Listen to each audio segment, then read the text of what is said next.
جس کو بہت اچھی طرح سمجھ آ رہی ہے، ان کی باتوں سے بھی لگ رہا ہے کہ ان کو سمجھ آ رہی ہے کہ اس کیس میں کوئی دم نہیں ہے اور یہ غلط کیس فائل کیا گیا تھا. رانا ثناء اللہ نے جو کیس فائل کیا تھا یہ غلط تھا، اور اتنی دیر ایکس پرائم منسٹر اور ایکس فارن منسٹر کو جیل میں ہونا ہی نہیں چاہیے تھا. یہ ان کے ساتھ بڑا سراسر زیادتی ہوئی ہے.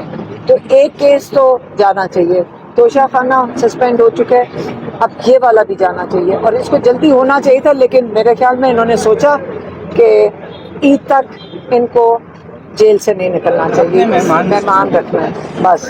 یہ بتائیے گا خان صاحب نے کچھ بتایا ہے جو آپ کی خواتین جیلوں میں قید ہیں ان سے ملاقاتوں کا یا ان کے مالی حالات کے حوالے سے کچھ کہا ہے؟ دیکھیں خان صاحب کو سارا کچھ پتہ ہے کہ، اور ان کو لائرس کے ساتھ ڈسکس کرتے ہیں، یہ ساری ڈسکشن ہوتی ہے اور ہم خود ان کے ساتھ ملاقات کرتے ہیں اور ان کی سپورٹ کے لیے پی ٹی آئی کے لائرز وغیرہ سب سسٹم بنا ہوا ہے جن سے ان کو سپورٹ مل رہی ہے جو لوگ جیل ہیں ان کی فیملیز کے لیے. اور عید کے لیے ہم خاص اس کا اہتمام کر رہے ہیں اور ہم خود جائیں گے میاں والی، کیونکہ میاں والی میں بھی 176 قیدی ہیں اور شروع سے ہیں، یہ مئی سے ہیں. تو ان کی فیملیز کو ملاقات کرنے کے لیے ہم کوشش کر رہے ہیں کہ 7 تاریخ کو سے ملاقات کریں. میم خان صاحب کے لیے دعائیہ تقریب کا بھی آج راولپنڈی میں انعقاد کیا گیا ہے، تو آج آپ وہاں پر شرکت کرنے جا رہی ہیں؟ جی بالکل، کیونکہ دیکھیں جو قید میں ہیں، جو اتنے ہمارے عید آ گئی ہے اور ان کی فیملیز گھر پہ ہیں اور کئی فیملیز نے یہ کہا کہ ہمیں سمجھ نہیں آ رہی کہ عید میں ان کا سوچ کے ہمیں بڑی ذہنی تکلیف بھی ہے. تو ہم نے یہ پنڈی والوں نے کہا ہم اس کے لیے دعا کرتے ہیں اور ہم سب اس دعا میں شرکت کریں گے قیدیوں کے لیے انشاءاللہ. علیمہ خان صاحب آج بتائیے گا، آج ڈاکٹر کی چیک اپ بھی کیا ہے بشرا بی بی کا، اور خان صاحب کی چیک اپ ہوا ہے، کیا کہیں گے؟ نہیں ابھی صرف بشرا بی بی کا چیک اپ ہوا ہے.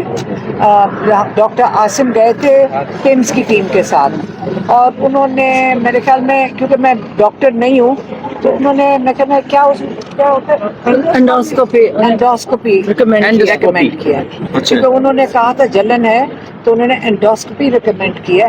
اور یہ اب پمس کے جو ڈاکٹرز ہیں وہ پہلے رپورٹ لکھیں گے، کیونکہ جیل میں جب ہوتا ہے اتنا آسان نہیں ہوتا. پھر وہ رپورٹ لکھیں گے، پھر وہ ان کا چیک اپ ہوگا. لیکن جب وہ انڈوسکوپی بھی ہوگی تو اس کے اندر ہمارے جو ڈائریکٹر ہیں شوکت خانم کے، ڈاکٹر عاصم یوسف، وہ وہاں موجود ہوں گے. یہ ہماری اسٹرکٹ انسٹرکشن ہے. اور ہفتے کے روز پمس کی ٹیم ڈاکٹر عاصم یوسف کے ساتھ وہ جائے گی اڈیالہ جیل اور عمران خان کا بھی معائنہ کریں گے. میم آپ آج اس طرح تھوڑا مایوس ہو کے آ رہی ہیں، کیا وجہ ہے کہ اب تم آئے گے مایوس؟ اب میں ہنسوں؟ ان کو ختم کرنی چاہیے تھی، ان کو ختم کرنی چاہیے تھی کنوکشن، اور وہ عید کا وقت تھا اور آپ یہ جان کے اب ڈیلے کر دیں. خیر چپ، اب میں کچھ نہ کہوں. اب مجھے اس وقت ایسا سوال نہ پوچھو. اب ہمیں 16 تک پھر انتظار کرنا پڑے گا. جی ہمیشہ جیت حق اور سچ کی ہوتی ہے، انشاءاللہ اس میں بہتری ہوگی. اور ہماری جدوجہد یاد رکھیے، ہم حق اور سچ کا علم اٹھائے ہوئے ہیں اور 8 فروری کو پوری پاکستانی قوم نے ان کو ریجیکٹ کیا ہے. سارے کیسز بغض کینے پہ بیس کرتے ہیں، یہ منافقت ہے، جھوٹ ہے. اور الحمدللہ ان کی شکلیں اور ان کی حقیقتیں عدالتوں میں کھل کے سامنے آ رہی ہیں. سائفر کیس ہو یا باقی جتنے کیسز ہوں، قانون سے بری ہوگا. ہاں اصل چیز کیا ہے؟ اصل چیز یہ کہ قوم کو یہ میسج دینا ہے کہ جب آپ حق اور سچ کے لیے کھڑے ہوتے ہیں تو یہ فلسفہ حسین ہے. آزمائے جاؤ گے، ٹٹولے جاؤ گے، آپ کا امتحان لیا جائے گا.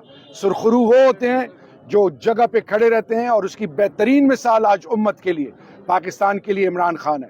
عمران خان اپنی ذات کا نہیں سوچ رہے، اپنی کیسز کے لیے کوئی ڈیل نہیں کر رہے، کچھ نہیں کر رہے. وہ آنے والی نسلوں کے لیے، اس ملک کی سلامتی بقا کے لیے، اس ملک کی غیرت کے لیے، اور سب سے بڑھ کر یہ قانون اور آئین کی بالادستی کے لیے وہ کھڑے ہیں. ہم ان کے ساتھ شانہ بشانہ کھڑے ہیں. اور ہمارا میسج یہ ہے کہ بہت ہو گیا. اس وقت قوم مہنگائی میں ڈوبی ہوئی ہے، قوم آزمائش میں. قوم کا امتحان نہ لیا جائے. فیڈریٹنگ یونٹس کو گلے لگائیں، قوم کے مینڈیٹ کو ایکسیپٹ کریں.